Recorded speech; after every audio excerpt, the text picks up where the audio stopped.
Hola a todos, bienvenidos. Hello everyone, welcome to this webinar of the Global Platform for the Right to the City. We will just wait like 1 minute if there's other participants, and then we will start. I will share my screen with you.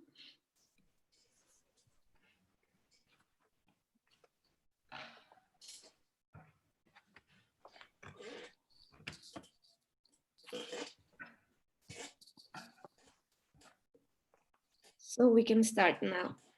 So welcome everyone. My name is Julieta. I work for the Global Platform for the Right to the City.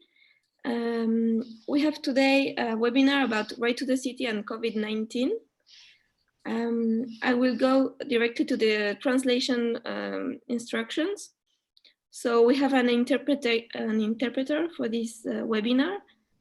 So if you want an English-Spanish translation. So if you want to use the translation, you have to click on the interpretation button and then select your preferred language. And the most important thing is to turn off the mute original audio option. So now in Spanish, tenemos una traducción para este webinar. Si desean tener la traducción en español-inglés, tienen que ir al botón de interpretación, el pequeño globo, y seleccionar el idioma que prefieren. Y para evitar cualquier inconveniente, lo mejor es no poner la opción silenciar el audio original. Espero que todos tengan la traducción ahora. Voy a pasar rápidamente a la agenda. Tenemos aproximadamente 2 horas máximo de webinario. Tendremos una primera introducción y luego una presentación de Eva García sobre el trabajo que está llevando a cabo. Y luego pasaremos a una ronda de preguntas y respuestas con los participantes. Antes de empezar, me gustaría solamente recordarles algunas reglas para este webinar, para que todo sea lo mejor. Les pedimos que apaguen sus micrófonos durante la presentación y cuando alguien más esté hablando, así nos podemos todos oír. Les pedimos también que se presenten en el chat, que pongan su nombre y en qué organización trabajan. Y también cuando van a hablar, que antes de hablar se presenten, así todos podemos saber quiénes son. Si tienen alguna pregunta, pueden levantar la mano virtualmente o también escribirnos en el chat y anotaremos todas las preguntas para después, durante el debate. Y cuando hablen, por favor, que sean intervenciones concisas y así todo el mundo puede participar. Y al final, bueno, estamos grabando el webinario, entonces enviaremos a todos los participantes la grabación. Ahora sí, empezamos. Le dejo la palabra a Nelson para hablarnos sobre el trabajo sobre los thematic papers. Hello, good morning from Brazil. Thank you for joining this webinar about the thematic paper, The Right to the City and COVID-19. The colleague Eva Garcia Cuenca is our consultant, and she go to present, the first draft of this paper. So the idea of these thematic papers for the Global Platform Right to the City to take in account the experience initiative we have in the Habitat 3 conference. During the conference, in the preparatory, we have a preparatory document to elaborate the new urban agenda. One that's preparatory document was the policy papers. And one, this policy paper was exactly about the right to the city. Some colleagues here joined this thematic elaboration, this policy paper, the right to the city, the colleague Eva. I saw here Alison Brown, Danny Katz also working these policy papers during this conference. And it was important because we have a formulation about the view, the right to the city. And this was very important to include, the perspective, the right to the city, a view, the new urban agenda. We got this perspective, in the new urban agenda. And also we have one experience last year with the USLG Congress in Durban. They invited the Global Platform the Right to the City, other organizations like Cities Alliance, Hairu Commission, World Enable, Habitat for Humanity, the Global Assembly Partners, GAP, to elaborate some policy papers, including recommendations and register some experience initiatives to dialogue with the local governments. In one space they create was the town hall meetings. It was very important because we have a perspective to dialogue the right to the city in the Congress, also to have some recommendations about the right to the city in the Assembly, the USLG, in your final documents. So the idea, taking account these two experiences initiative for these thematic papers, we go to have 7 thematic papers. 3 this year, we are working. One is exactly the right to the city and COVID-19. The another is the right to the city and cities a common goal. The colleague Désio Fernandes was our consultant. And the right to the city and climate change. Our colleague Álvaro Puertas Rubina is our consultant. We have already the webinars about this, another 2 thematic papers. The last, another 4 thematic papers, we go to have a process to elaboration next year. So the idea of these thematic papers is with the platform to have go to more deep when some issues regarding the agenda of the right to the city, the platform, the right to the city. For 2 works is very important for the platform. One about advocacy. Now we are doing this work the last years with in special places like Urban Global Forum, the high-level panel of SDGs. Also, we are working with the UN Special Reporters, the new UN Special Reporters, working with the local governments, for the perspective of the right to the city. We have in October 1 forum about human rights cities in Gwangju, in Korea. And so it's very important. We have proposals, recommendations, register initiative experience, to make it better this advocacy regarding the right to the city, even with the national perspective and local perspective, national governments and local governments. In the national governments, we go to have one initiative in Chile. We know that there is a process to elaborate a new constitution in Chile, and the Global Platform go to contribute with some organizations, network in Chile, to bring, the perspective of human rights, the right to the city as a human rights is a concrete example. The another work very important for us is about the capacity building and research.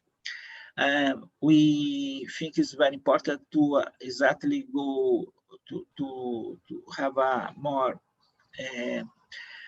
analyze about some issues, very important for us, new issues, and we have in this way research. We are done with some organizations in Asian region, and it will be very important to have these inputs, these thematic papers. Also, the working group of the gender are mapping some initiatives about the right to the city. And also the capacity building, training activities we are done in different ways during the last years. We have proposed to have an online course in the beginning of December. This is the main proposals for we have these thematic papers. Thank you. Thank you, Nelson. We will leave the floor now to Eva to make her presentation. So I stop sharing my screen and you can go ahead, Eva, and share yours.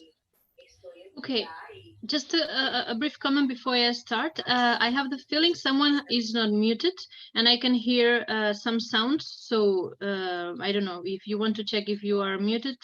I think it will be better for everyone. Now, let me see. I will share the screen. Let me see. Okay. Here you have. So, now. Well, thank you very much to all the facilitators of the Global Platform for the Right to the City for the opportunity to contribute to this paper. And hello to everyone. Good morning, good afternoon, good evening. I'm not sure in which type of schedule you are. So hello to everyone. As it was said before, I will be making a brief presentation of the thematic paper on the impact of COVID-19 on the right to the city. And before I start, let me warn you that it is still a draft, and therefore there is plenty of room for changes, for improvement, and of course for further development. So the thematic paper on the right to the city and COVID-19 basically analyzes the impact of the pandemic in cities and human settlements at large, with the idea to launch proposals, policy recommendations based on the right to the city in order to address the main challenges posed by COVID-19. And we basically argue that the right to the city is a powerful tool for post-pandemic governance to build back better our cities and human settlements. The thematic paper will have the sections you can see on the screen. And at this stage, the draft that was circulated contains sections 1 to 4. And the idea is to amend and enrich these sections with your contributions today, while also gathering information and proposals from all of you regarding sections 5 to 7, so that we can take them into account when continuing to work on the paper. So starting with the first section on the main acknowledgements to make and the background to take into account regarding this topic, as you will see on the screen, we have referred here to a set of 3 types of documents. First, documents which develop and conceptualize the right to the city in its integrity. And in this regard, you find, first of all, a mention to the World Charter for the Right to the City, which was drafted in 2005. Second, the document, The Right to the City, Building Another Possible World, Guidelines for its Understanding and Operationalization, which was produced by the Global Platform for the Right to the City in 2016.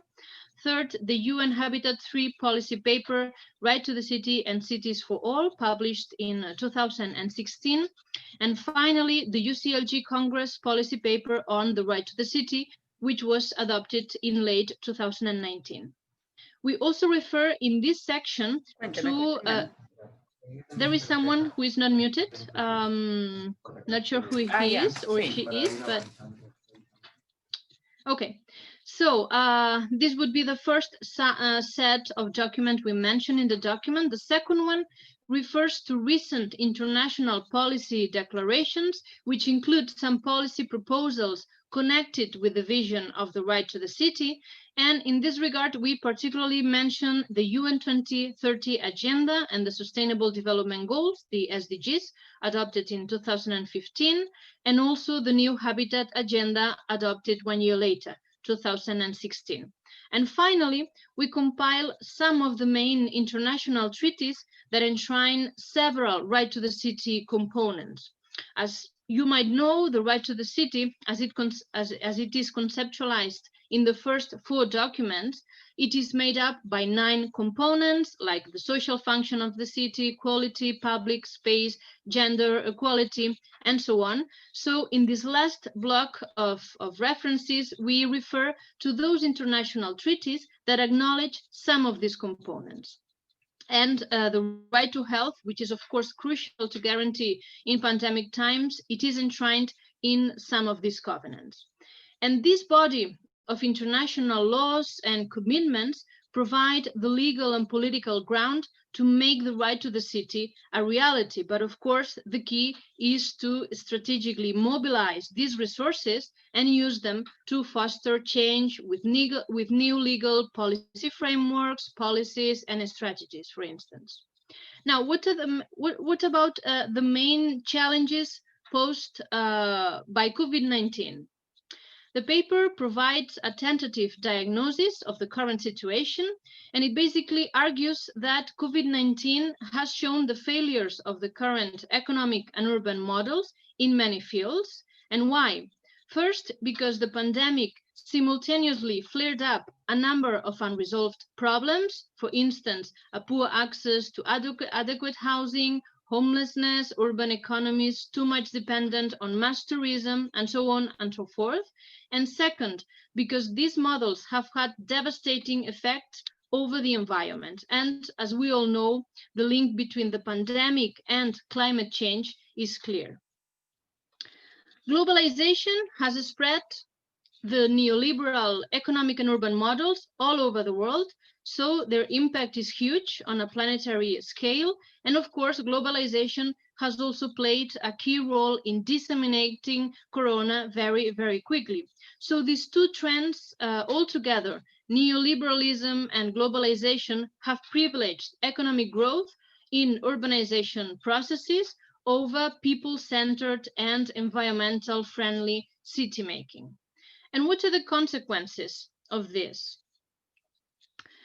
The widening of inequalities. The pandemic has had a greater severe impact over traditionally excluded and vulnerable groups, and it has also widened spatial or territorial segregation because discriminated against populations tend to live in deprived urban areas. And actually, several studies show that in poor urban areas, the virus killed up to 10 more times than in wealthy urban areas. Therefore, the link between ensuring the right to the city for all and the right to health is clear. And if the pandemic has been more severely suffered by certain groups of people living in certain urban areas, within these groups, women and girls did foot most of the bill. And why?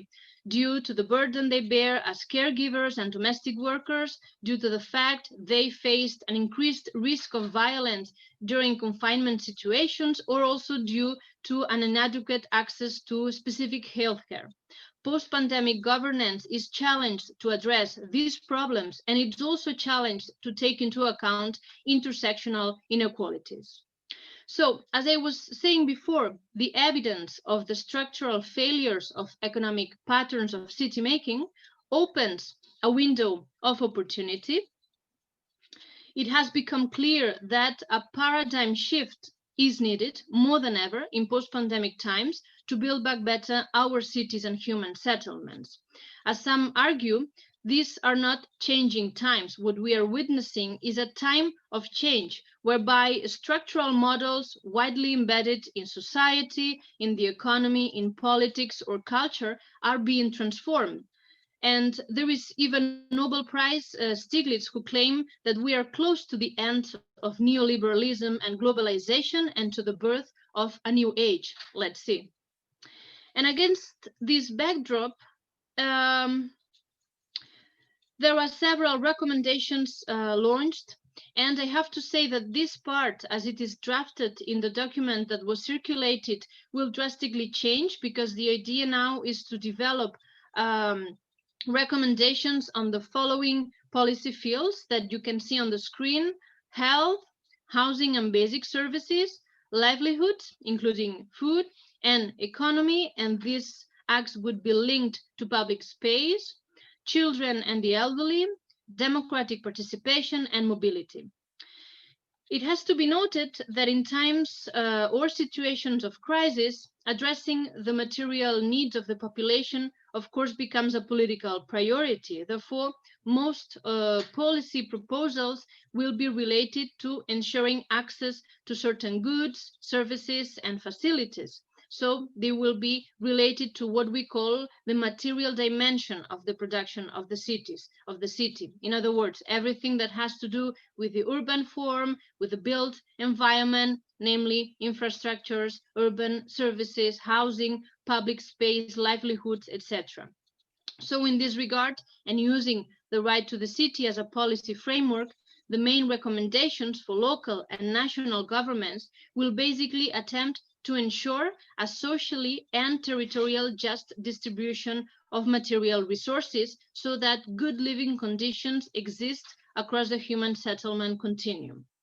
But these recommendations will be completed by recommendations related to democratic participation and attention to specific groups to prevent discrimination and exclusion.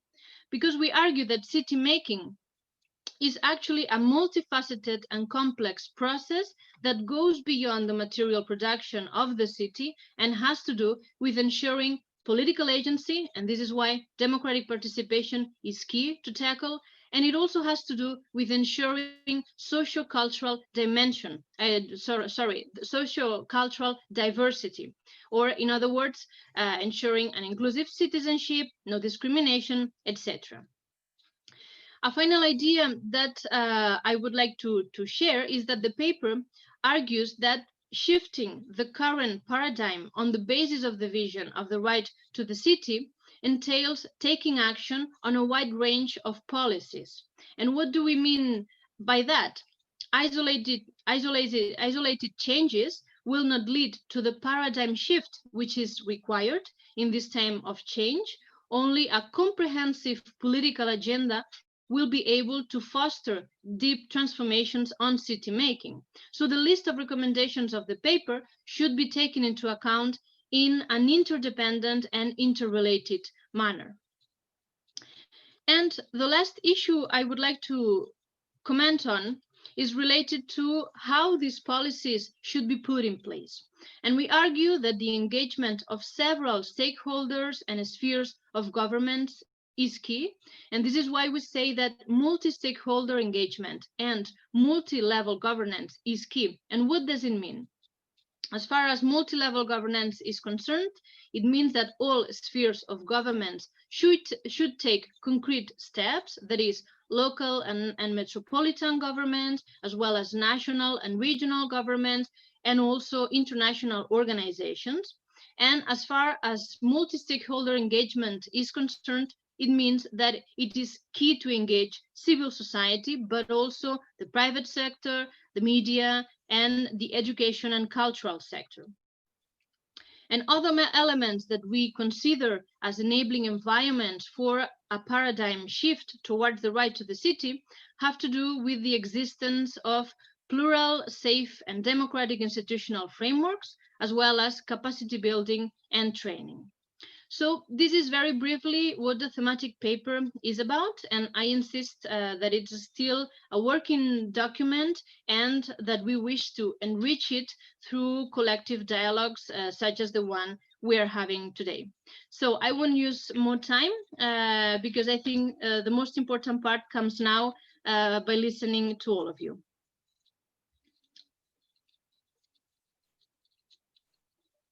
Thank you very much, Eva, for this presentation. I will now share my screen. Yeah, share your screen because I don't know now how to stop sharing mine. It's okay. Yeah. So we've asked Eva to think of 3 questions she wanted to ask you. So you can participate and give us your opinion and your advice. So here you have the 3 questions.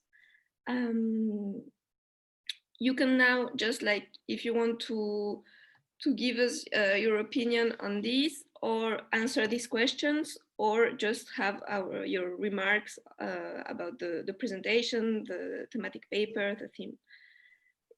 So I will read the questions for you. The first one: which concrete policy recommendations do you think are key to include in the thematic paper within the 6 policy areas mentioned during the presentation? So there was health, public space. We can put it on the chat of the 6 ones. Then can you mention institutional initiatives or civil society good practices developed during the pandemic that could illustrate the recommendations or point towards a paradigm shift in city making? And the last one that I can't see because I have the Zoom. How could joint action among key stakeholders be forged at a local, national and international level?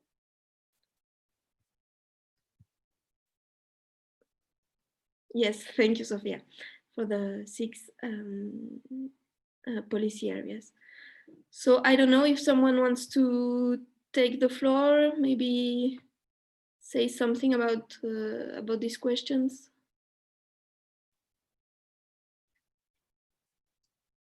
In English or Spanish, we have the translator. Well, I can address the issue of public space and number 4, children and elderly. I'm not sure where in the order it goes, but since no one else has raised their hand, this is Catherine Klein and I represent older persons, constituent group. And Eva, you've done a great job presenting all the elements of the paper. Thank you. I would be happy to work with you or anyone else on the issue of public space, because we've devoted a lot of attention to that. There's a series running with a symposium starting tonight, a global one on that topic that addresses many of the issues that you talk about, not just for older persons. And just by the way, we'd prefer to use older persons through the UN and anywhere else, because elderly for too many people constitute this sense that we are people in need of services, not as rights holders who have our own agency and our own contributions to make. So that's not a criticism, it's just pointing it out, please, because we have to do that. And I wondered under item 4, if you would consider persons with disabilities, only because they too are often left out. They're really not part of this discussion. And 46% of older people have a disability and also really are looking at services that are different that they need in cities, particularly those that are claiming to be smart. So I'd be happy to work with you offline, Eva. And I just want to make sure, did you get my draft or should I send it again? I just added a few things. You did. Okay, so I don't need to send it again. Thank you so much. Okay, bye. I'll stay on though. Thank you very much, Catherine. We have Lucia Ruiz that wants to speak. Go ahead.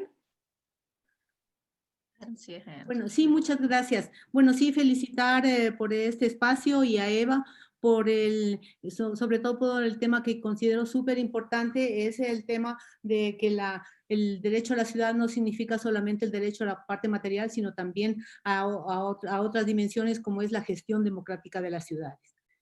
En relación al tema de actualidad del COVID, yo creo que las crisis también nos dan oportunidades y me parece que la demanda del acceso universal a Internet y comunicación a través de este medio tiene más legitimidad social ahora. y entonces habría que incorporar, así como antes no era un derecho el acceso al agua ni a la electricidad, y en el proceso histórico de lucha de la gente fue incorporado, pues ahora podemos demandar el acceso a Internet como un derecho, como parte del derecho a la vivienda. Gracias. Muchas gracias, Lucía. Me imagino que es algo que se puede añadir también a este thematic paper. Sobre, no sé, alguien más que tenga algo que añadir, no sé, sobre las preguntas. Sí, Claudia Ponce, adelante. Good. This is Jane Katz. Buenos días. Oh, sorry. I can't find the hand up on this webinar. I just wanted to make a comment regarding housing, and I think one of the things we need to be addressing is evictions, which I didn't hear in your presentation. Homelessness and evictions are two things that I think will be important to include. I know we've had some other Urban Thinkers campuses on no forced evictions. But then there's also some of the tenant right issues too that we need to think about. Those who have small, I guess, housing projects that they can't afford to pay on as well. So we're going to have some economic issues around evictions. But I think that homelessness is another area that we definitely need to address, as well as evictions. The other thing is, I think on children and older persons, I think we need to add youth in there, because in the United States in particular, they're super spreaders.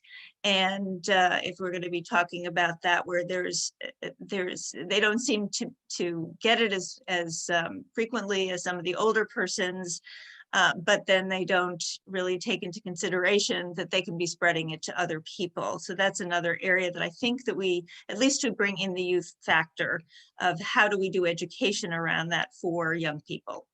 Those are a couple of the things. Thanks, and it's a great presentation, and I think you did hit upon most of the areas that I would have included. Thanks. Thank you, Jane. We have now Claudia Ponce that wanted to intervene. Please don't forget to introduce yourself very quickly just before you speak. Claudia, si quieres, y después David. Hola, buen día. Bueno, yo la verdad felicito mucho por la presentación. Está bastante amplia, y más que hablar sobre COVID, es hablar sobre crisis, sobre situaciones complejas que se viven, que no son completamente en el día a día, pero sí que desafortunadamente hay una gran parte de la población que vive con este tipo de crisis. Sobre todo las que se consideran que son de mayor vulnerabilidad, como son los desprotegidos de casas y, por ejemplo, adultos mayores, niños en general, y sobre todo mujeres, ¿no? Considero que sí es necesario hacer esta parte de lo que hablaba Eva con respecto a la participación ciudadana, pero no nada más una participación ciudadana en donde se consideren a las personas adultas o jóvenes, sino también que se pueda considerar a la niñez, que se pueda considerar a los discapacitados, que se pueda considerar a las personas adultas mayores, cosa que no ha habido mucha participación ciudadana o no han considerado a este tipo de población. Otra de las personas o de los grupos que no se considera justamente es esta, la que no tiene o no cuenta con una vivienda propia o una vivienda en condiciones óptimas. Ya no digamos con todas las condiciones o la infraestructura adecuada, sino por lo menos que tengan un techo donde habitar, ¿no? Considero que sí se toma en cuenta realmente como participación ciudadana a todos los grupos que conforman una ciudad o un centro de población o un asentamiento humano en general, sí se lograría considerar esta parte de aprovechamiento para la seguridad de las ciudades. Contar con una legislación realmente inclusiva en la que se considere todo tipo de idea, ¿no? Idea que corresponda justamente a estos grupos que se consideran vulnerables y que realmente cuentan con grandes ideas, puesto que ellos sufren más la parte de las crisis que se viven, ¿no? Sobre todo ahorita en el COVID, y que es el tema actual. Pero estamos hablando también de crisis meteorológicas, ¿no? Como por ejemplo, todas las que se están viviendo hoy en día, sismos, terremotos, inundaciones, huracanes. Entonces, creo yo que si realmente se considera, como dijo Eva, todos los grupos sociales en los que nosotros conformamos una ciudad, realmente estamos hablando de un derecho a la ciudad, una accesibilidad a la ciudad, una verdadera salud o seguridad para una ciudad. Gracias. Muchas gracias, Claudia. David quería decir algo. Si quieren, también pueden poner su cámara, activar la cámara, así nos vemos. Y luego Kelly. Después de David, Kelly, y no sé si Mónica Dávila quería decir algo también, pero bueno, David y luego Kelly. Sí, muchas gracias, Eva, por la presentación. Voy a hablar en español y desde mi perspectiva aquí de Grenoble, en Francia. Y disculpa para que el punto de vista sea un poco influenciado por el contexto, mi contexto aquí en Francia, y es posible que mi palabra no corresponde a todo.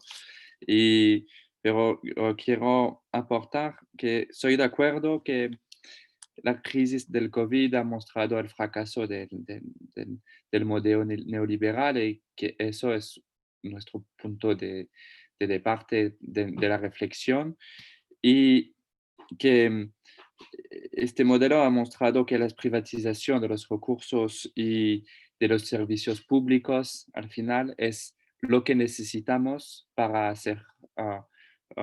para tener una respuesta contra esta crisis misma. Entonces, y pienso que hay algo a reflexionar sobre estos recursos que nos falta algunas veces y para muchas personas, y ver cómo estos recursos son necesarios para afrontar el COVID al nivel de la salud o de la vivienda o de los otros ámbitos.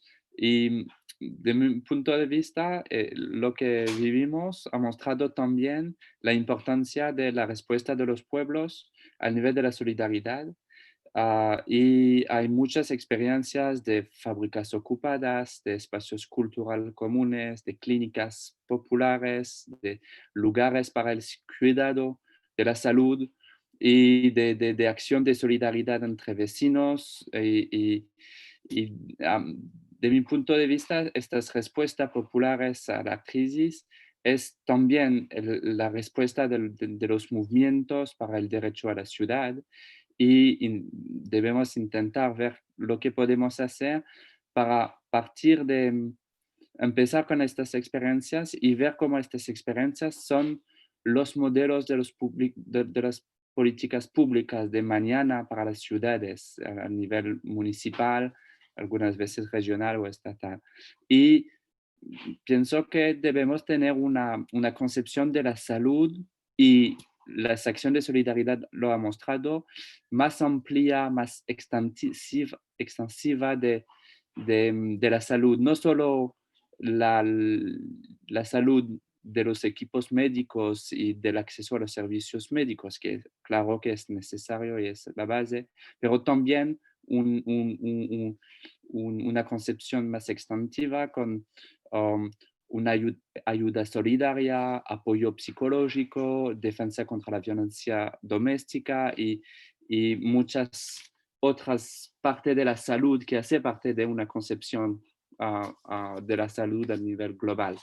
Y es mi contribución para este debate. Gracias.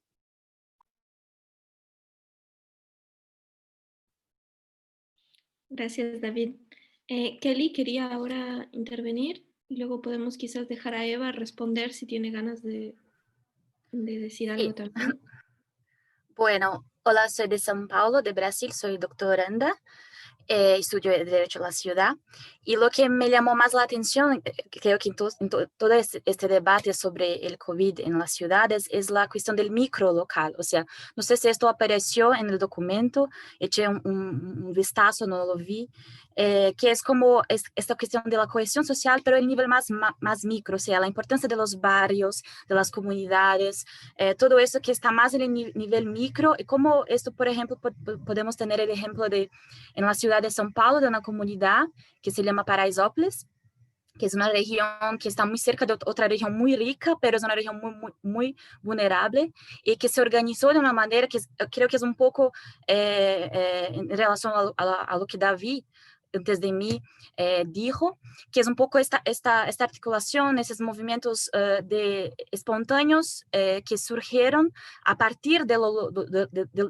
nivel más local, más territorializado, y que como consiguieron controlar más la difusión, la circulación del virus, porque hubo una circulación. Claro que esto ocurrió porque el gobierno local no supe cómo hacerlo, pero la comunidad se organizó. O sea, el nivel del barrio está cada vez ganando más importancia, e incluso en otras regiones. O sea, como tenemos esta relación con el nivel más micro está cambiando, lo que eso significa incluso en términos de ocupación de los espacios públicos, en términos de desplazamientos a pie, lo que involucra las cuestiones de caminar en la ciudad. O sea, creo que todo esto del nivel más micro, de los barrios, de la relación con los espacios públicos cerca de las casas, es una cuestión también muy importante. Es esto. Muchas gracias. Muchas gracias, Kelly. Tenemos a Blanca, que está aquí con nosotros. Si puedes, por favor, silenciar tu micrófono. Gracias. Podemos dejarle ahora la palabra a Eva. No sé si quiere intervenir ahora sobre los comentarios, las primeras intervenciones que tenemos. Vale, pues bueno, antes de nada, muchas gracias por todos los comentarios e ideas, ¿no?, que habéis aportado, que sin duda ayudan a ir matizando e ir incorporando cuestiones que son claves, ¿no? De lo que ha salido, quizás destacaría que del listado, ¿no?, inicial que teníamos de áreas políticas, vemos que es claramente insuficiente y que seguramente hay que incorporar una séptima, ¿no?, vinculada a la soberanía digital a la que aludía Lucía Ortiz. Me parece también que es un aspecto que seguramente con la pandemia digamos que ha provocado una transformación, ¿no?, una transformación hacia una digitalización importante, pero que debemos garantizar que esta transformación realmente no genera nuevas brechas, ¿no? Por lo tanto, yo creo que ahí el marco del derecho a la ciudad puede ayudarnos a trabajar, ¿no?, sobre este tipo de políticas, ¿no?, de soberanía digital. Y luego quizás una octava área política tendría que ver con una cuestión que ha salido hoy, pero también ha salido en alguna reunión previa y que no se había incorporado hasta ahora, que es todo lo relativo a la economía de los cuidados, ¿no?, que me parece que también sería importante abordar, porque justamente si digamos una mirada económica difiere del modelo actual, ¿no? Que vemos que está en crisis, es la economía de los cuidados y lo que implica. Por lo tanto, yo creo que en la situación en la que estamos de cambio de paradigma, pues es también importante trabajar sobre estas cuestiones que además tienen un vínculo muy importante con todas las cuestiones de género, etcétera, ¿no? Por lo tanto, una primera idea a subrayar sería quizás, ¿no? Si estamos de acuerdo, la incorporación de estas dos nuevas áreas políticas. Y luego, así, para comentar rápidamente algunas de las ideas que han ido saliendo, sin duda, todo lo relativo a la vivienda, ¿no? A los desahucios, al sinhogarismo, etcétera, es algo que se debe abordar porque si ya estábamos en una situación en que la vivienda, el acceso a la vivienda no era muy positivo, ¿no? Sobre todo a raíz del impacto de la crisis de 2018, pues con esta nueva crisis se profundiza aún más en los problemas de acceso a una vivienda digna, a una vivienda adecuada. Por lo tanto, es fundamental que esto se aborde de manera suficiente. Y también me ha parecido muy interesante la idea a la que aludía Claudia de que está bien, ¿no?, hablar de la crisis del COVID, pero no perdamos de vista que hay otras crisis que afectan de manera también continuada a determinadas poblaciones, probablemente en algunos países más que otros, pero que sin duda también, digamos, que nos ponen en situaciones, digamos, tensionan, ¿no?, el ecosistema en el que estamos, y son, por ejemplo, crisis vinculadas a desastres naturales, terremotos, huracanes. Ella aludía a este tipo de fenómenos, y quizás sí sería bueno que al hablar de crisis y sin perder de vista de que el documento pues, es un documento que tal como se está planteado por la plataforma, pues quiere analizar un poco el impacto de la crisis del COVID, pero que, digamos, no perdamos de vista también una reflexión de que hay poblaciones que viven de manera permanente en situación de crisis, ¿no? Y también me parece muy interesante y digamos que aquí no estaba desarrollado hoy, pero sin duda cuando hablamos de participación democrática, de participación ciudadana, ahí es esencial ver de qué manera garantizamos que esos mecanismos de participación ciudadana llegan realmente a los diferentes grupos de población, ¿no? De poco sirve que tengamos mecanismos generalizados, digamos, de participación, porque luego si vemos quién participa, en muchas ocasiones acostumbran a ser hombres de una determinada edad, de una determinada clase. Por lo tanto, en este sentido hay que hacer un esfuerzo adicional para llegar a aquellos grupos de población que se encuentran en situación de vulnerabilidad, ¿no? Por lo tanto, esto es algo que sí formará parte de la narrativa, ¿no?, vinculada a esta área política. Y ¿qué más? Sí, de lo que comentaba David, me parece también clave, ¿no?, que abordemos cómo la crisis también ha permitido la emergencia de esas prácticas de solidaridad o de esas, digamos, prácticas o innovaciones sociales, ¿no?, que al final, como él decía, pueden ser primeras experiencias que si se escalan puedan convertirse en políticas públicas del mañana, con lo cual quizás poner de relieve que la crisis también ha permitido la emergencia de esas prácticas de solidaridad o de autoorganización, ¿no? Y esto me lleva también a lo que Kelly mencionaba, ¿no?, de esas experiencias o esa autoorganización que se ha llevado a cabo en determinadas áreas, ¿no?, como pueden ser las favelas, y ella mencionaba de manera particular el caso de Paraisópolis, que obviamente nos muestra, ¿no?, cómo en situaciones o en contextos donde el Estado no llega suficientemente, ahí es la comunidad, son los vecinos, son los barrios los que proporcionan la respuesta emergencial necesaria, ¿no? Por lo tanto, esto también es algo que deberemos analizar para tratar de extraer, ¿no?, algún tipo de recomendación o de digamos, reflexión más genérica, ¿no? Y luego, bueno, Edesio hizo por el chat un comentario, pero yo por mi parte en este momento no añadiría más, y no sé si él quisiera comentarlo, digamos, de viva voz. le podemos dejar la palabra a Edesio, pero antes hay Mónica Dávila que quería intervenir desde hace un momento, así que Mónica, puedes, adelante. Buenos días a todas las personas que están en este importante foro. Yo soy ecuatoriana, soy parte del Contrato Social por la Vivienda y me gustaría hacer varios comentarios puntuales. Uno que me genera preocupación el que una dimensión de la política pública sea como categoría niñez y adultos mayores. Creo que el derecho a la ciudad propone que tengamos una visión integral de la política pública y creo que la situación de crisis generada por la pandemia nos alerta sobre la importancia de mirar de una manera también holística y global la vida de las personas y sus relaciones sociales.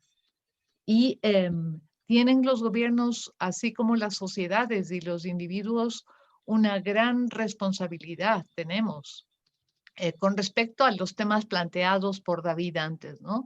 Hay un modelo económico y societal en crisis que además amenaza la sobrevivencia de la humanidad. El planeta seguirá existiendo. Somos los seres humanos quienes podríamos desaparecer. Eso nos indica la información que se provee desde las instituciones que trabajan en este aspecto. Entonces, nos invita a todo lo que está ocurriendo a un cambio de paradigmas y cambio de la perspectiva, como definimos las políticas públicas.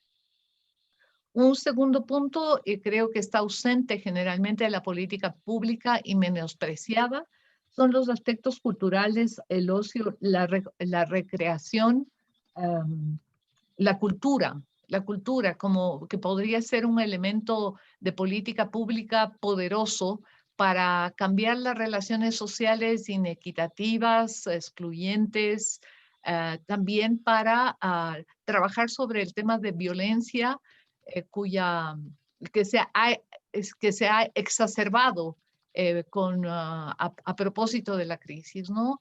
Y ahí, en efecto, quienes principalmente sufren son los excluidos de siempre, los marginados de siempre, los niños, las mujeres, los pueblos y nacionalidades que son invisibilizados de la política pública.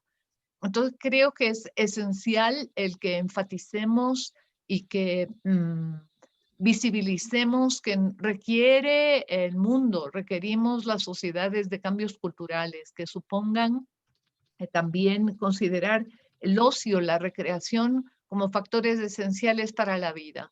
Podremos tener eventualmente vivienda y servicios básicos, pero si es que, como está ocurriendo ahora, las niñas, los niños están aislados, no tienen relaciones sociales y hay una falta de reconocimiento en la vida cotidiana a la situación que enfrentan la población mayor de 60, 70 años, es finalmente un problema de poder. Es un problema de poder político y creo que se requiere el involucramiento de la academia y de las organizaciones sociales para visibilizar las relaciones de poder que están implícitas en todas las formas de exclusión y en las decisiones que se toman dentro de la política pública.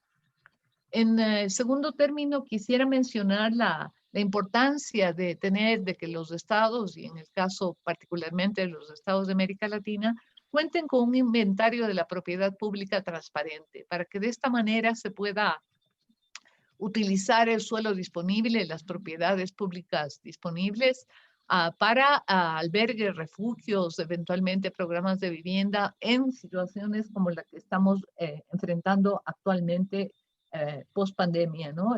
Pandemia y post pandemia. Creo que es fundamental también destacar este comentario de David, el que el Estado y los gobiernos locales, los gobiernos nacionales deberían seguirlas y apoyar y potenciar las iniciativas que nacen desde las organizaciones sociales. Creo que es la única manera de efectivizar y viabilizar la participación. el escuchar y mirar las iniciativas que surgen desde los barrios y comunidades para potenciarlas en un contexto de solidaridad y de respuesta a la crisis como esta que estamos viviendo, como cualquier otra. Entonces, concluir enfatizando que los temas culturales es necesario mirarlos, porque es la forma y es la manera en que nos relacionamos en todos los niveles y entre los seres humanos. Necesitamos reconocernos para poder tener respuestas de política pública pertinentes. Muchas gracias. Muchas gracias, Mónica, por esta intervención. Edesio, ¿quieres decir algo sobre tu comentario en el chat? Not really. It's just to emphasize this need for us to understand better how and where the elderly people live in our cities. I think there has been a lot of attention on how the pandemic has affected all sorts of minority groups, women, children, the poor, Black people, indigenous people, but we don't know much about how this phenomenon has impacted on the elderly, when the data we have available is shocking.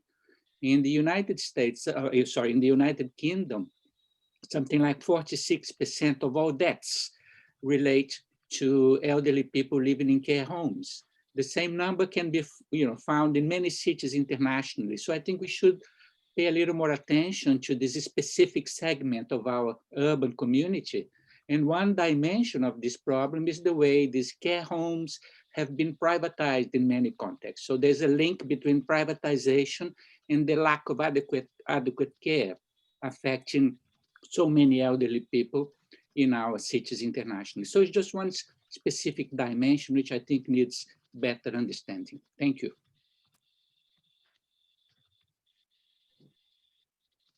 Gracias, Edesio. Y Catherine añade en el chat que tiene ella cifras, más data sobre esto. Voy a volver a poner las preguntas que teníamos, porque tenemos una que, bueno, quizás aquí con todos los participantes que vienen de diferentes organizaciones, nos pueden ayudar sobre las iniciativas que sean institucionales o prácticas de la sociedad civil, ejemplos de solidaridad que hayan sido desarrolladas durante la pandemia y que puedan ilustrar justamente las recomendaciones que podríamos añadir en el thematic paper y que van en la dirección del cambio de paradigma. No sé si alguien quiere compartir alguna experiencia, iniciativa que conozca, que tenga a partir de su institución, de su organización. Sí, Norberto, adelante. Hola, ¿qué tal? Mi nombre es Norberto Rodríguez. Yo soy parte de un grupo que se llama Observatorio por el Derecho a la Ciudad de Bariloche, de Argentina. Ya en un webinario anterior comenté el caso de algunos barrios que están comenzando a tener tomas de tierra de gente que no tiene para pagar el alquiler o para comprar una vivienda. Entonces se están generando espacios que ocupan tierras que no son propias, son del Estado, no son privadas, pero tampoco están en uso.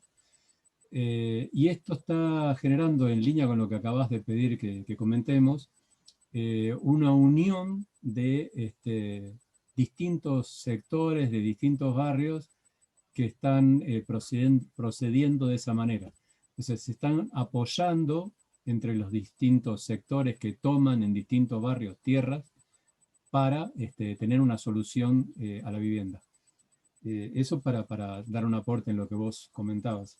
Pero también tenía notado que quería comentar de antes, con respecto a la lista que se comentó de 6 áreas políticas públicas, que incluso Eva estaba hablando de incrementarla en 7 u 8 posiblemente, de que yo lo que propondría es por ahí ver si no hay que buscar cuál es la interacción que tienen entre ellos, entre las distintas acciones o áreas políticas, porque por ahí habría que pensar en agruparlas también, ¿sí? Nosotros a nivel local acá en Bariloche lo que hemos visto que, por lo menos a nivel local, ¿no? Tener tantos focos distintos que atender o que investigar o que analizar era como inabarcable. Entonces los agrupamos en varios en un mismo tema. Por ejemplo, dentro de Tierra y Vivienda incluimos un tema que me parece que ahora no figuraba como medio ambiente o paisaje, lo que es los espacios comunes, ¿no? Plazas, y demás. Y dentro de lo que es movilidad también entraba todo lo que es inclusión para la movilidad, para las distintas edades, para personas con discapacidad, etc. Y por otro lado, lo que creo que de todas de las primeras 6 que mencionó, la democracia participativa, me parece que es como transversal a todo lo demás. O sea, como que el tema de la democracia participativa tiene más que ver con la toma de decisiones y quién tiene el poder para tomar las decisiones. Y es un tema que abarca todos los demás problemas. En ese sentido, por ahí habría que plantearlo como un tema aparte, ¿no? Como algo que abarca a todos los demás, me parece. Nada más, gracias. Muchas gracias, Norberto. ¿Alguien más? Annelies Meléndez pidió la palabra. Adelante. Bueno, muy buenos días a todos o muy buenas tardes. Había levantado la mano antes porque creo que en la primera pregunta de inclusión de políticas todavía faltaría algunos elementos. Uno que me preocupa muchísimo que tiene que ver con una política de cuidados que tiene una dimensión de género importante, es también mirar cómo por las condiciones de precariedad de la vivienda y del hábitat se han generado una cantidad enorme de violencias hacia las mujeres y hacia los niños. Las dimensiones y los registros que existen en toda América Latina, en Bolivia, son alarmantes y se han agudizado en el periodo de la epidemia, de la pandemia. Ya con relación a la segunda pregunta, yo quiero manifestar de que la posibilidad de que la gente reaccione en términos de solidaridad de un colectivo depende del nivel de organización que éstas tengan para enfrentar de forma solidaria una situación como la que hemos vivido y seguimos viviendo con la pandemia del COVID-19.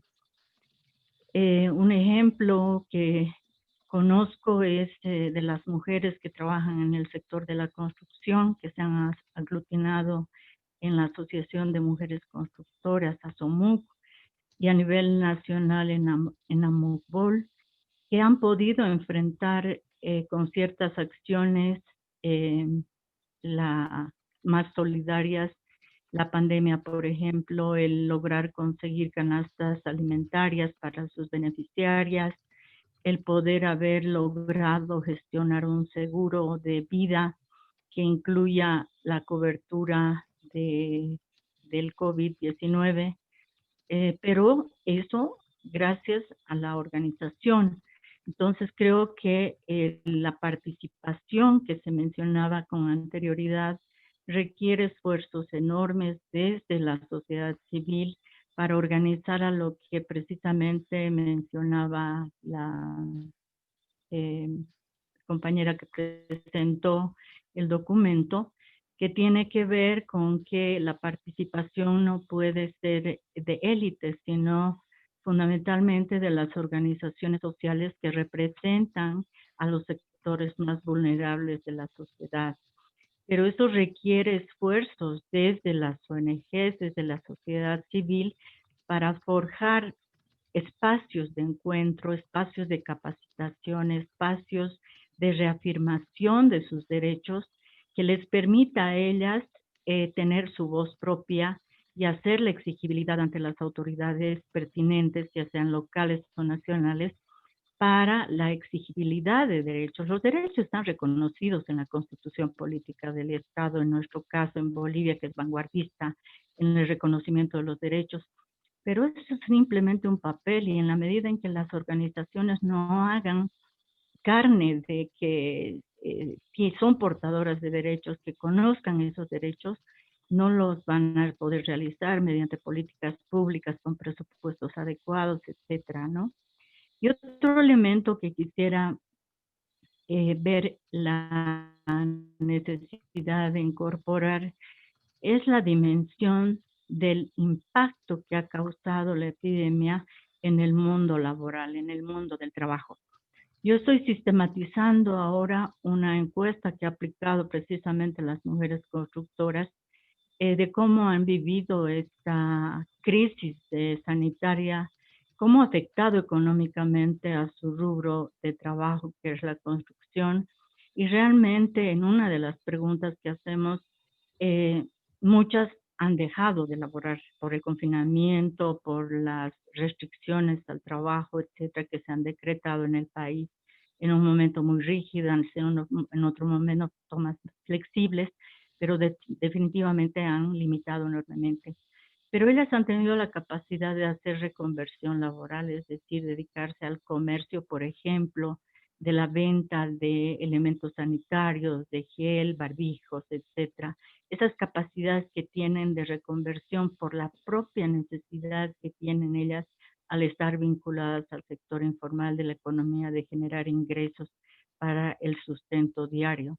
Entonces, esa dimensión del impacto del COVID-19, de la pandemia, de las medidas que se han tomado, quédate en casa, distanciamiento social, etcétera, etcétera, hay que verlas desde una manera holística, más integral, de afectación de derechos, pero también en términos de que no todos sufrimos, ni todos hemos sufrido la situación de la misma manera, es decir, hay diferencias, las han mencionado, depende mucho del tipo de acceso a la vivienda que tú tengas, a servicios, al empleo, a la posibilidad de haber aplicado teletrabajo, etcétera, o las personas que tienen imposibilidad de realizar ese teletrabajo porque su trabajo es presencial.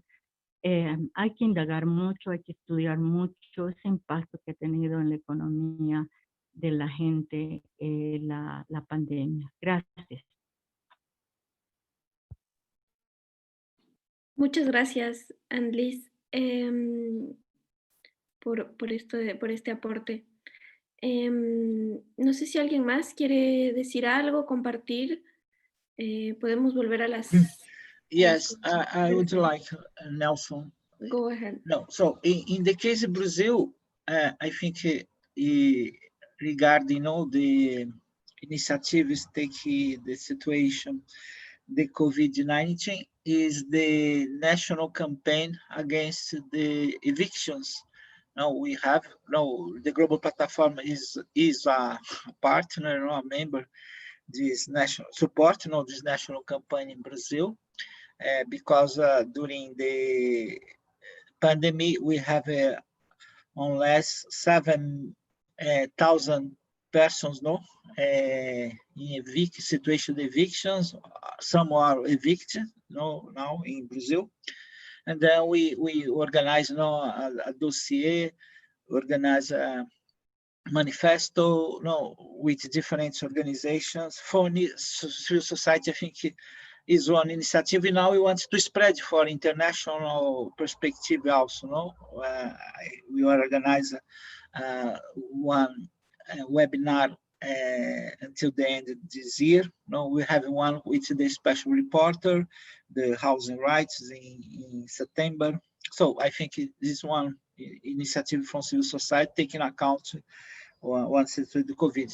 The another is, I think, about the mobility, in some cities like in Europe in special, like London, Paris, are increasing the stimulation and support for the people using the bicycle, even giving money, for the people reform your bicycles or buy your bicycles, because it's now one really necessity, during the pandemic, people using this transportation, for your needs. Yeah, I think this one good initiative, raising about the mobility in the cities is one good example. We need to include in the paper. In the another, I think Eva already has now this proposal, is raising these possibilities to support the income, for the people are now in impact, the economy impact, like artists. In Brazil, we have now on a legislation to give a minimal income, for the artists off on the street, because they suffer a lot, the impact, because they can work, like before on the streets, but also are the other informal people, in this situation. I think this should be raised also, because there are many initiatives, even from national governments, even from local governments, maintain the basic income for these social groups, vulnerable groups, regarding the economy. It's my suggestions.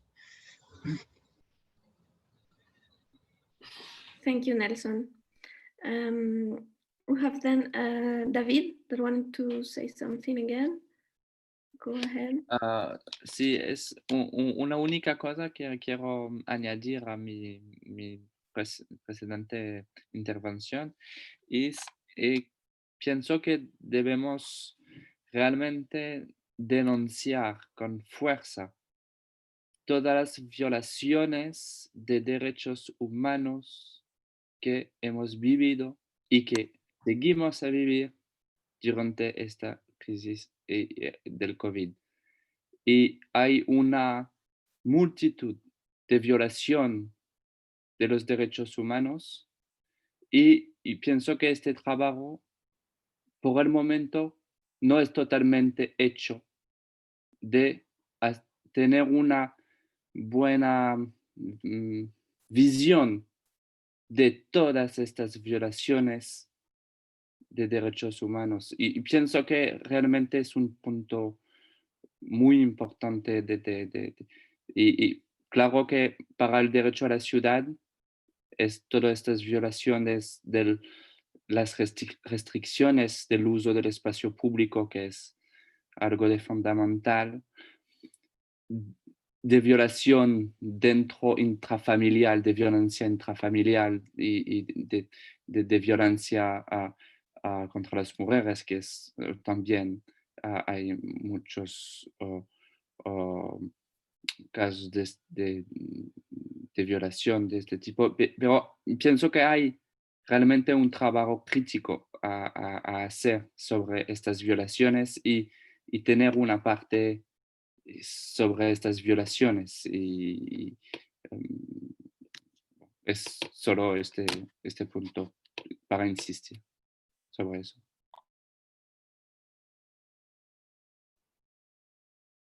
Gracias. Sí, parece muy importante también como las dos caras, ¿no? de toda esta situación. Es verdad.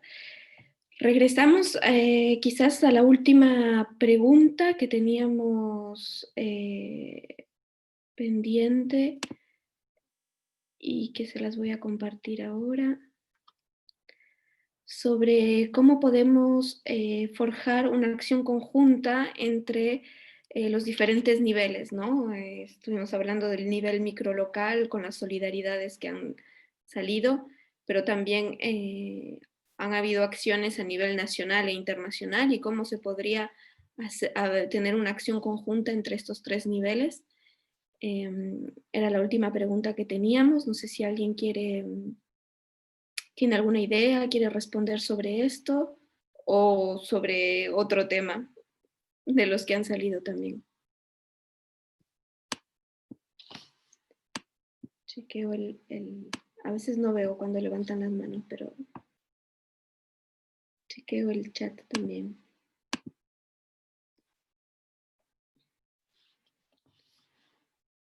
Mónica, adelante. Muchas gracias. Secundo nuevamente a David. Creo que la base del análisis debe ser los derechos humanos, porque creo que eso corresponde al derecho a la ciudad. El derecho a la ciudad, si bien enfatiza en temas relacionados con la vivienda, el uso del suelo, el acceso a servicios básicos del espacio público, me temo que podría ser una visión sectorial y limitada de lo que es la vida y la vida en la ciudad y lo que deberían ser las políticas públicas. El Estado, los estados y todos los niveles de gobierno deben ser capaces, a partir de un análisis de la situación de los derechos humanos, el pensar y el definir políticas públicas y prioridades en materia de políticas públicas. De esa manera, posiblemente se puede lograr una visión integral, abarcativa, coherente, lógica, no excluyente, porque de lo contrario estamos constantemente inmersos en una visión de políticas sectoriales que han sido y se ve son insuficientes para responder a la vida cotidiana en crisis o en situaciones de crisis, porque los problemas de desigualdad, de exclusión, los problemas socioeconómicos se visibilizan y exacerban en situaciones de crisis como las que vivimos. Yo creo que en efecto la base del análisis para la definición de política pública debe ser una lectura desde una perspectiva de derechos humanos, considerando lo que ya conocemos, perspectivas de género, perspectiva intercultural, perspectivas generacionales o intergeneracionales, para no cometer el error nuevamente de tener visiones sectoriales y que afecten a unos y beneficien a otros. Suele ser un problema en la política pública, ¿no? Toda política pública suele generar perdedores y ganadores, pero creo que una visión amplia desde los derechos humanos podría lograrse políticas públicas más coherentes. Es un desafío enorme, sin embargo, creo que el derecho a la ciudad, la perspectiva del derecho a la ciudad, la necesidad de cambios en las formas de gestionar las ciudades requiere esta visión. Gracias. Gracias, Mónica. No sé si alguien más quiere tomar la palabra, tiene algún comentario. Si no, quizás Eva, ¿quieres decir algo sobre las últimas intervenciones? Hay gente que tiene que salir. Mira, un comentario que me quedó en el tintero en mi última intervención tiene que ver con lo que Catherine apuntaba, ¿no? De que es mejor hablar de older persons y no the elderly. Olvidé decir que sin duda tomo nota, ¿no? de este cambio que hay que hacer en la terminología que usa el documento. Luego, respecto a las últimas intervenciones, bueno, gracias, ¿no? por las diferentes iniciativas a las que habéis aludido. Probablemente me sea útil en una próxima fase entrar en contacto con vosotros para ver si os sería posible mandarme algún enlace o algún material que yo pueda usar para ir tirándole del hilo, ¿no? y poder encontrar más información de ellas. Sí, mira, sobre esta última intervención de Mónica, ¿no? Que de hecho enfatizaba una idea a la que ya aludía antes, ¿no? Esa importancia de la integralidad, de no tener una mirada puramente sectorial, etcétera, etcétera.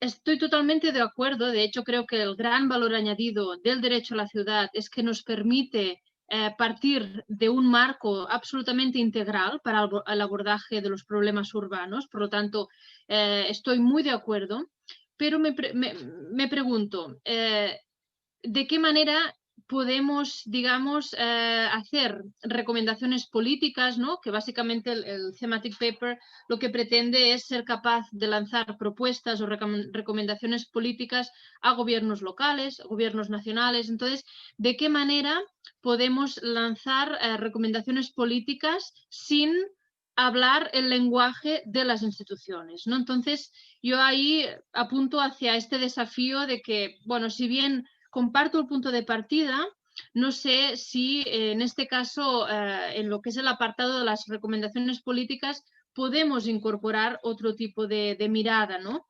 E incluso me pregunto, ella hacía referencia, ¿no? a partir de la base de los derechos humanos, porque es lo que nos da esa integralidad. Los propios derechos humanos, tal como están formulados hoy en los tratados internacionales, son sectoriales, ¿no? Hace referencia al derecho a la vivienda, derecho a la educación, derecho a la salud, etcétera, etcétera, ¿no? Entonces, no tengo claro que ese marco sea suficiente para huir de esa mirada sectorial que, digamos, Mónica criticaba, ¿no? Y que ya digo, comparto, pero que me plantea algunos retos que quería compartir.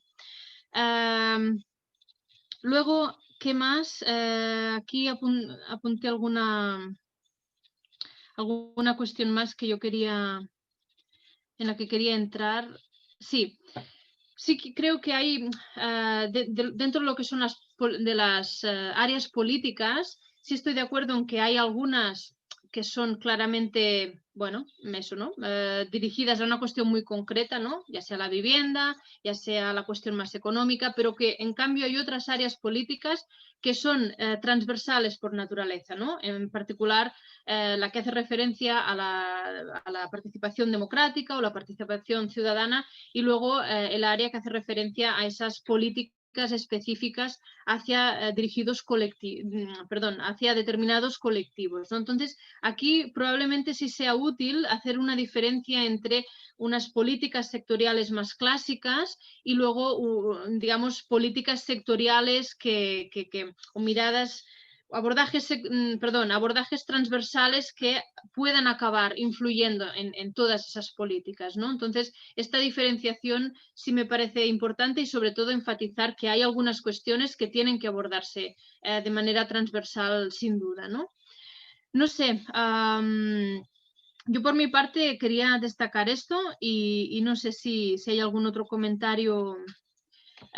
Y al final aquí hay una serie de decisiones, ¿no? que habrá que tomar, y me refiero, ¿no? a este último punto que comentaba, que me plantea desafíos sobre mirada integral, lo sectorial, etcétera. Hay una serie de decisiones que habrá que tomar y que, bueno, aquí me pongo a disposición de la plataforma para adoptar la mirada que pueda ser más eficaz, ¿no? o más útil para lo que luego será el recorrido de este documento, ¿no? Muchas gracias, Eva.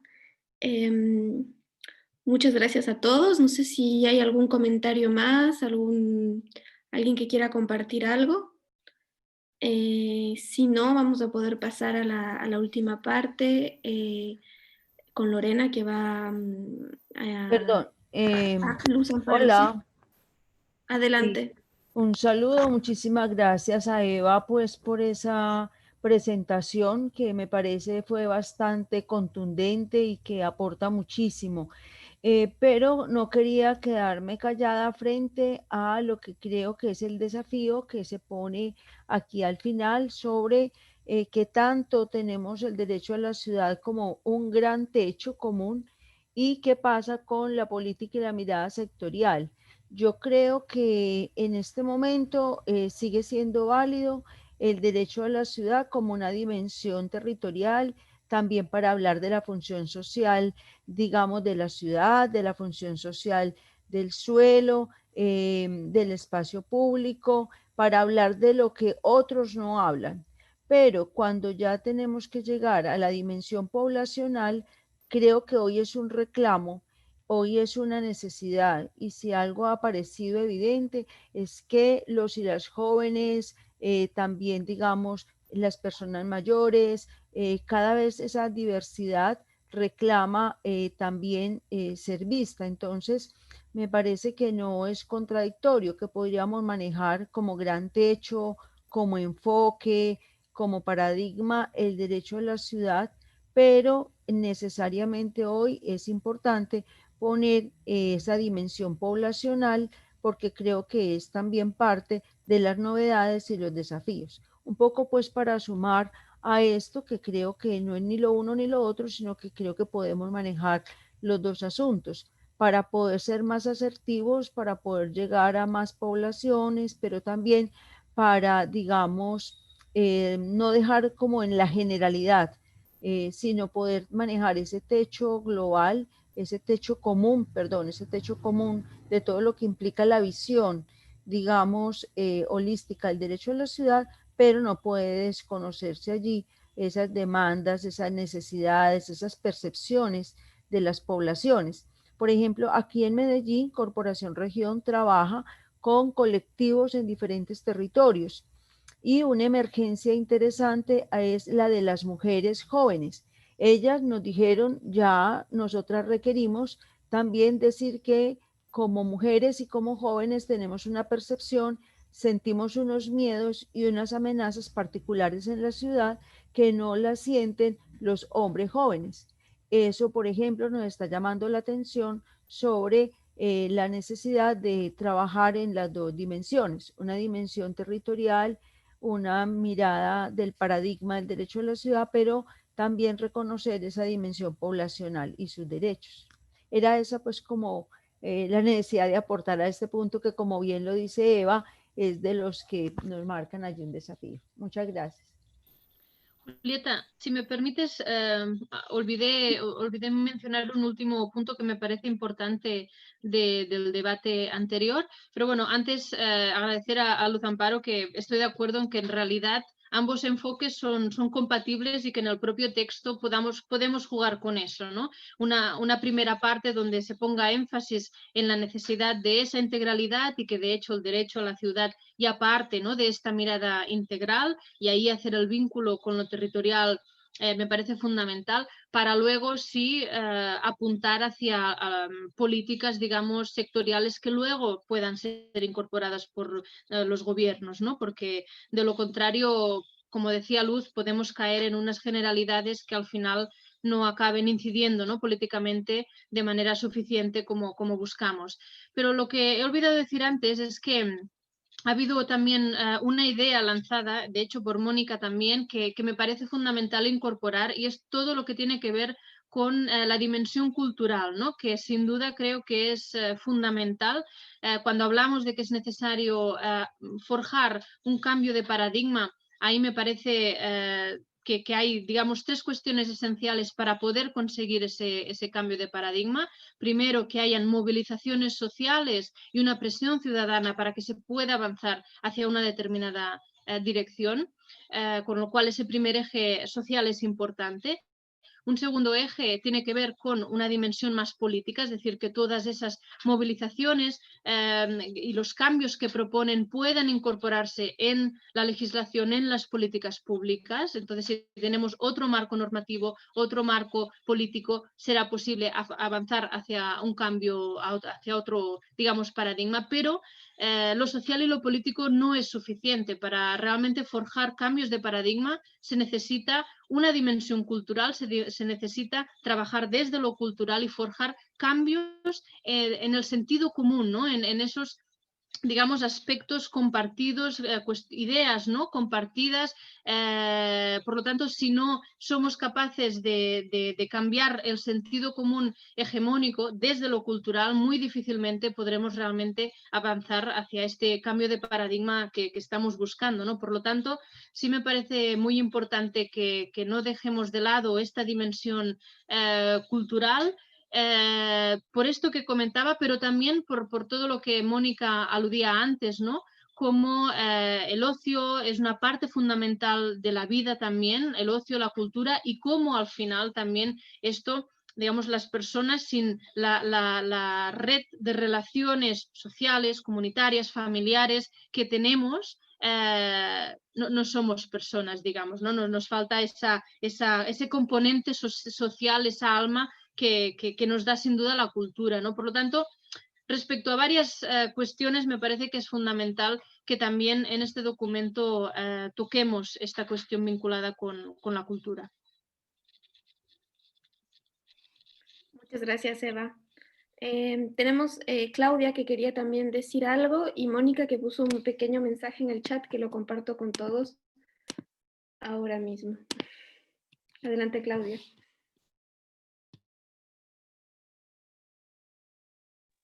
Gracias. Bueno, como última, voy a prender la cámara para que me vean porque sí estoy aquí. Como última intervención, digo, muy independientemente de todo lo que se ha dicho, que creo que es muy importante, sobre todo la parte de la cultura, y que es verdad, no se ha considerado esta parte de confinamiento en cuanto a la parte de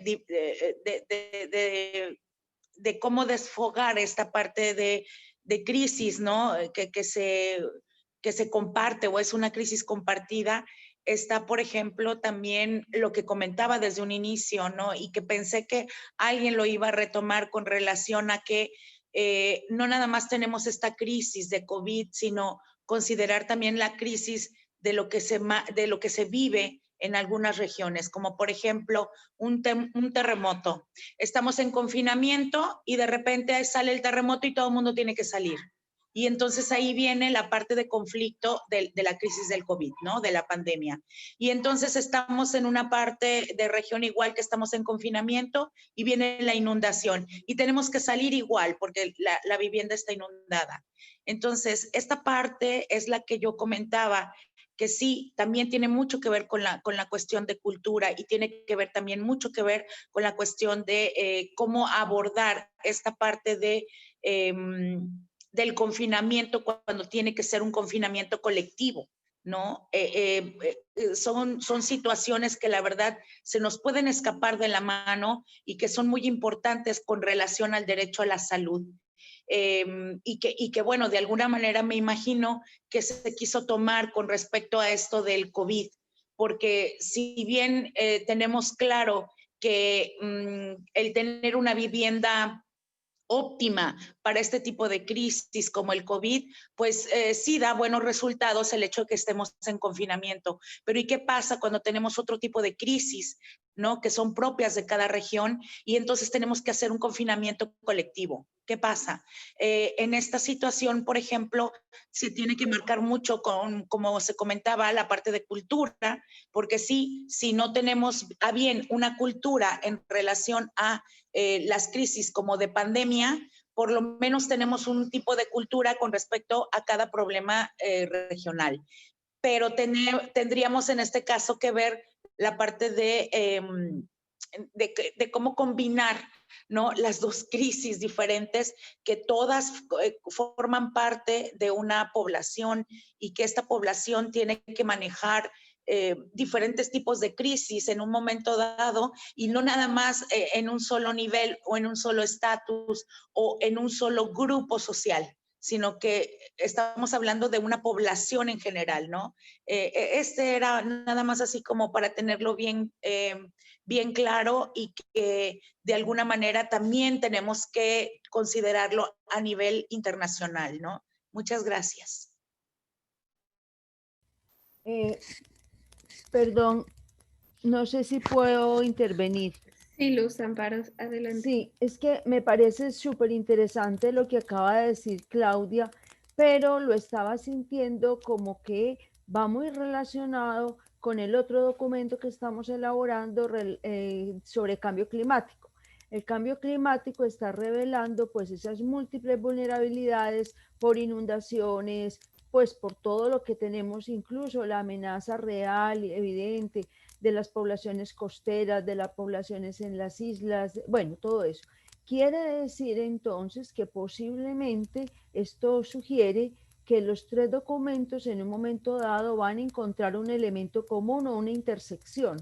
Los tres documentos, digamos que están afrontando los temas de punta, los asuntos más preocupantes, y entonces no pueden leerse separado. Cada documento es separado porque cada uno se tiene que especializar, cada uno mira la profundidad. Pero a lo mejor luego tendremos que hacer una nota de cuál fue el hallazgo de cada documento y eso cómo se encuentra para decir, aquí nos sale un asunto estratégico, porque lo que acaba de decir Claudia es la conexión, pero esa conexión la encontraremos creo que al final de la elaboración de los tres documentos, se me ocurre, porque no podríamos poner tal vez todos los asuntos en todos los documentos. Este documento profundiza en lo relacionado y lo que arrastra COVID, pero otro documento como cambio climático recoge lo otro que dijo Claudia, y seremos ya nosotros los que en un techo, no sé cómo, ponemos como lo que nos salió a la final de los tres documentos. Era eso. Muchas gracias, Luz Amparo. Me parece que es una buena manera también de cerrar un poco el, el webinario con esta intervención y justamente el vínculo entre los documentos que tenemos planeados para este año, el 2020. Y si nadie más tiene nada, ningún otro comentario, le voy a dejar la palabra a Lorena, que va a finalizar el webinar, y luego les pediré solo que nos conectemos, que pongamos todos nuestra cámara para hacer una foto final, pero le dejo la palabra a Lorena. Gracias Julieta, gracias Eva, y muchísimas gracias a todas y todos por otra increíble sesión. Me disculpo porque hay ruido en el techo, me dicen si es demasiado y me callo. Una sesión muy rica de aportes y de contribuciones. No voy a resumir ni hacer ninguna conclusión, creo que ha habido aportes muy importantes tanto en temas de contenido, de temas que faltaban, como de énfasis que sería importante poner y prioridades, como también de forma, ¿no? Y sin duda tomaremos en cuenta estas reflexiones y trabajaremos con Eva también para ver cómo dar cuenta de esto, ¿no? Y cómo ajustar los contenidos. Creo que las contribuciones que nos hace Luz Amparo en el sentido de que necesitamos una complementariedad de las miradas, ¿no? En lo sectorial y en lo integral. Me parece que eso es clave, porque justamente estamos en esa tensión, nos movemos en esa tensión, y desde el derecho a la ciudad lo que quisiéramos es aportar en una transición, ¿no? A otra mirada y por lo tanto a otra realidad mucho más integrada. Pero estamos en esa tensión. La mirada de los gobiernos, de las políticas, de la academia, incluso de los movimientos sociales, es todavía muy sectorial, por un lado, y por otro hay necesidades específicas de los grupos, ¿no? A pesar de derechos universales, a pesar de vivir en un mismo territorio, etcétera. Entonces creo que necesitamos esa combinación que menciona Luz Amparo. No es fácil, seguro hay muchas maneras de hacerla, intentaremos trabajar en eso de la mejor manera posible. Sus contribuciones otra vez para esa propuesta serán muy importantes. Y lo otro, también lo que menciona Luz, en el sentido de la vinculación entre los papers, ¿no? De los documentos temáticos. Es algo que comentamos en los otros webinarios también. Estos tres papers sobre cambio climático, las ciudades como bien común y el derecho a la ciudad y el COVID, para nosotros están vinculados, tenemos que ver exactamente cómo hacer esa vinculación, pero hablamos de la posibilidad de una introducción común, por ejemplo, con un diagnóstico común, un marco de derechos común, etcétera, desde donde partir, y también quizá alguna sintonía en términos de las recomendaciones de las políticas, por ejemplo, no repetir cosas, sino más bien complementarlas, y también un glosario, que pensamos que es importante que compartamos los términos colectivamente, ¿no? Y que aportemos en esas definiciones colectivamente. Así que muchísimas gracias otra vez, han sido aportes muy ricos, muy importantes para orientar el contenido del paper, que estoy segura que va a ser un segundo borrador muy suculento y con mucho para debatir. Les pedimos entonces en los próximos pasos, hasta el próximo martes 10 de noviembre, si pueden, quien quiera, enviar comentarios por escrito, ya sea por correo o directamente en el link del documento que tienen. Eso nos ayudará mucho si hay cosas que quieren reforzar o que no pudieron decir hoy, hasta el 10 de noviembre, y a fines de noviembre, el 30, tendremos una segunda versión de estos borradores, ¿no? De los tres documentos temáticos. Y a partir de ahí haremos algunas otras consultas todavía. La versión final está prevista para fines de enero. Así que todavía tenemos tiempo de seguir revisando y afinando y ajustando esto, que para nosotros es un proceso colectivo, un proceso de aprendizaje que estamos tratando de aprovechar al máximo. Y también por eso estos webinarios se están grabando y tomando todas las notas para compartirlos también en otros espacios de formación y de comunicación e incluso de incidencia, ¿no? Entonces, agradecerles muchísimo otra vez por sus contribuciones, por su tiempo, y contamos con ustedes para lo que sigue. Cuídense mucho. Abrazos. Gracias. Gracias a todos. Si quieren poner su cámara, solo 2 minutos, 30 segundos para hacer una foto colectiva, y así tenemos un recuerdo. Terminamos poquitos, pero bueno, muchas gracias a todos y les enviaremos todos los documentos. Gracias. Un gusto verles. Gracias. Thank you, Chao, Catherine. Gracias a Mucha todas. suerte, gracias. Lorena, suerte. Abrazos, Chao. cuídense. Hasta luego todos. Un abrazo. Saludos, abrazo. Lorena. Abrazos, Chao. chicas. Hasta luego. Fuerte Ecuador hoy, ¿eh? Bien. Qué gusto, Luz. Gracias por las contribuciones también. Gracias, Julieta. Gracias. Cuídense. Abrazos. Gracias. Gracias, Tlatoli. No sé quién estaba por ahí, pero gracias por la traducción. Erika, creo que no hubo problema de traducción. ¿No se cortó? Estuvo bien. ¿Sí? ¿Funcionó bien para ustedes? Sí, funciona bien. Ah, es que no me... Cuídense mucho. Cuídate. Ustedes también. Abrazos. Chao. Julieta. Gracias, Julieta. Muy bueno. Gracias. Tengo que ver, sacar a la traductora de su... Había mucho ruido mientras hablabas, que justo... No. Ok. Que justo Sí, no. se pusieron a arreglar el techo otra vez y ahora están aquí arriba en la claraboya esta que la tienen que cambiar, y bueno, justo en ese momento que hablé empezaron con... Sí, acá también es la salida de la escuela a las 4:30 y se oye todos los niños que pasan. Voy a parar de